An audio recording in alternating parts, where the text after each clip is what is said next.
Hi అందరికీ welcome back to my channel AN cooking and vlogs. ఎలా ఉన్నారు? నేనైతే చాలా బాగున్నానండి.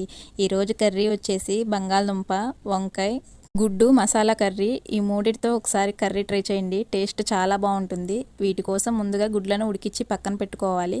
తర్వాత మనకు కావాల్సిన వంకాయ, బంగాళదుంప, టమాటా, ఉల్లిపాయ, పచ్చిమిర్చి, కరివేపాకు, మనకు కావాల్సిన స్పైసెస్ అన్నీ రెడీగా పక్కన పెట్టేయండి.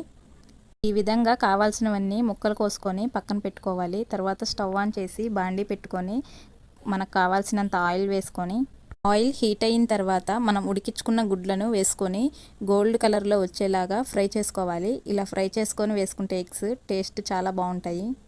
మీకు కావాలంటే ఎగ్స్ని డైరెక్ట్గా అయినా వేసుకొని చేసుకోవచ్చు. ఇలా ఫ్రై చేసుకుంటే మాత్రం టేస్ట్ చాలా బాగుంటుంది. ఇలా అన్నీ ఫ్రై చేసుకొని గోల్డ్ కలర్లో వచ్చిన తర్వాత పక్కన పెట్టేయండి. ఇలా గుడ్లన్నీ పక్కకు తీసి పెట్టేసిన తర్వాత అదే ఆయిల్లో పెద్ద సైజు ఒక ఉల్లిపాయని సన్నగా ముక్కలు కోసుకొని వేసుకోండి. ఉల్లిపాయ వేసుకున్న తర్వాత ఒక 5-6 పచ్చిమిర్చి సన్నగా ముక్కలు కోసుకొని అవి కూడా వేసుకోవాలి. ఇలా వేసుకున్న తర్వాత కొంచెం కరివేపాకు వేసుకొని దోరగా వేపండి.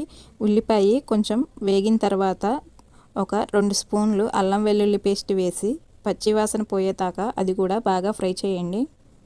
అల్లం వెల్లుల్లి పేస్టు పచ్చివాసన పోయిన తర్వాత ఒక 4 బంగాళదుంపలు కొంచెం పెద్ద సైజు ముక్కలు కోసుకొని వేసుకొని బాగా కలిపి ఒక 10 నిమిషాలు బంగాళదుంపల్ని మగ్గనివ్వండి. తర్వాత వంకాయలు సన్నగా ముక్కలు కోసుకొని ఉప్పు నీళ్ళల్లో వేసుకొని వాటిని కూడా నీళ్ళన్నీ వడగట్టేసి ఆ వంకాయ ముక్కలన్నీ వేసుకొని ఒకసారి బాగా కలిపేయండి. వంకాయలు ముక్కలు కోసుకున్న తర్వాత సాల్ట్ వాటర్లో వేసుకుంటే కలర్ చేంజ్ అవ్వకుండా అలాగే ఉంటాయండి. మనం వంకాయలన్నీ వేసేసాం కదా, వేసేసిన తర్వాత ఒకసారి బాగా కలిపేసి పైనుంచి కొంచెం పసుపు వేసి మరోసారి బాగా కలపండి. బంగాళదుంపలు బాగా ఉడికిన తర్వాత ఇందులోనే ఒక 5-6 టమాటా ముక్కలు కోసుకొని వేసుకోవాలి.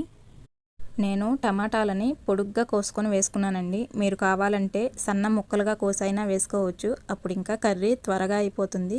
ఇలా టమాటా ముక్కలన్నీ వేసుకున్న తర్వాత రుచికి సరిపడా ఉప్పు వేసుకొని బాగా కలుపుకోవాలి. ఇలా అంతా కలిసే విధంగా బాగా కలుపుకున్న తర్వాత స్పైసీకి తగ్గట్టుగా కారం వేసుకోవాలి. నేను 2 స్పూన్లు వేసానండి. మీ కారం ఎక్కువగా కారం ఉంటే తగ్గించి వేసుకోండి. అలా చూసి స్పైసీకి తగ్గట్టుగా కారం వేసుకొని బాగా కలిపి ఒక 10 నిమిషాలు మీడియం ఫ్లేమ్లో పెట్టి మూత పెట్టి కూరని బాగా మగ్గనివ్వండి. 10 నిమిషాల తర్వాత మూత తీసి చూసుకుందాం. చూసారా ఎంత బాగా ఉడికిపోయినాయో? అడుగంటకుండా మనం మధ్య మధ్యలో కలుపుతూ ఉండాలండి. ఇలా బాగా కలిపిన తర్వాత ఒక స్పూన్ గరం మసాలా వేసుకోవాలి. గరం మసాలా వేసేసి మరోసారి కలుపుకోండి. ఇలా అంతా కలిసే విధంగా బాగా కలిపిన తర్వాత మీడియం ఫ్లేమ్లో పెట్టి ఒక 10 నిమిషాలు అలాగే వదిలేయండి. ఇలా ఆయిల్ పైకి తేలిన తర్వాత మనం ఉడకపెట్టుకొని వేపి పెట్టుకున్న గుడ్లని మధ్యలో ఘాట్లు పెట్టుకొని ఆ గుడ్లన్నిటిని కర్రీలో వేసేసి ఒకసారి బాగా కలిపేయండి.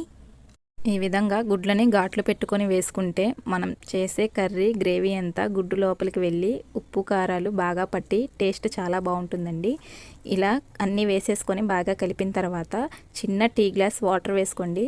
ఇలా వాటర్ వేసుకోవడం వల్ల మనకి కూర అడుగంటకుండా బాగా వస్తుంది. ఇలా వాటర్ వేసుకొని బాగా కలిపేసి పైనుంచి కొంచెం పుదీనా కొంచెం కొత్తిమీర వేసుకొని మూత పెట్టి మరో 10 నిమిషాలు బాగా మగ్గనివ్వాలి. 10 నిమిషాల తర్వాత స్టవ్ ఆఫ్ చేసేయండి. అంతే, బంగాళదుంప వంకాయ గుడ్డు మసాలా కర్రీ రెడీ అయిపోయింది. నా ఛానల్ని కొత్తగా చూస్తున్న వారైతే ప్లీజ్ సబ్స్క్రైబ్ చేసుకోండి. అలాగే పక్కనున్న బెల్ సింబల్ని క్లిక్ చేయండి. Thank you for watching.